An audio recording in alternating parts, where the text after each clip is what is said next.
Donc la zone à défendre, moi je défends complètement cette idée-là en fait.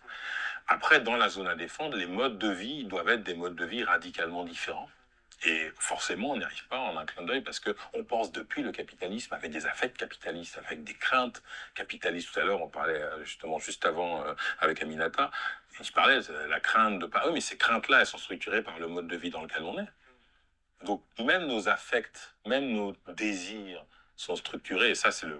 Pour revenir à Mark Fisher, il parle de ça, en fait, dans son livre Désirs post-capitalistes. Il pose la question de savoir si on est capable d'avoir des désirs en dehors de désirs capitalistes. Quoi. Est-ce qu'ils deviennent désirables pour nous? Donc, c'est vrai que c'est défaire cette couche. Et c'est pour ça que pour moi, il y a la question de la coprésence, parce qu'il faut l'expérimenter. Ça peut pas être un mouvement que intellectuel. Moi, je veux dire, quand j'ai passé là plusieurs mois au Brésil, bah ouais, tu passes des journées entières dans des situations très différentes. Et là, ton corps, quand tu n'es pas juste en train de penser, ton corps réagit différemment, le temps est différent.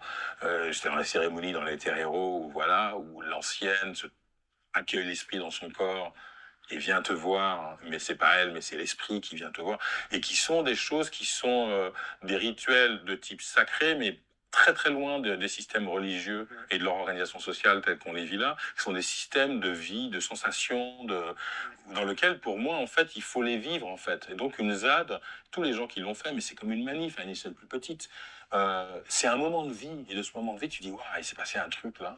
Moi, les premières manifs que j'ai fait quand j'étais jeune, lycéen, dans les quartiers, c'était des moments où je savais même pas, en fait, politiquement exactement ce qu'on faisait, mais le moment de la manif était un moment émotionnel qui me touchait, ne serait-ce que marcher au milieu des rues, tu vois. Donc ce sentiment de puissance, il faut le pratiquer, en fait. Moi, je défends des pratiques aussi carnavalesques pour dire aux gens, il faut prendre la rue. Genre en Guadeloupe comme en Martinique ou en Guyane, c'est ce qui nous reste comme espace politique. Des espaces de prise de rue dans lesquels on expérimente des possibilités de retour de l'histoire dans le corps et de performance de l'histoire. Et donc, il faut vivre les choses. C'est pour ça que je me dis, la question décoloniale doit être une pratique d'expérience de vie. C'est une journée, 2 journées, 1 mois, 2 mois, des ZAD plus longues, mais il n'y a qu'avec des expériences qu'on pourra goûter à ce que ça peut être et donc trouver des nouveaux désirs.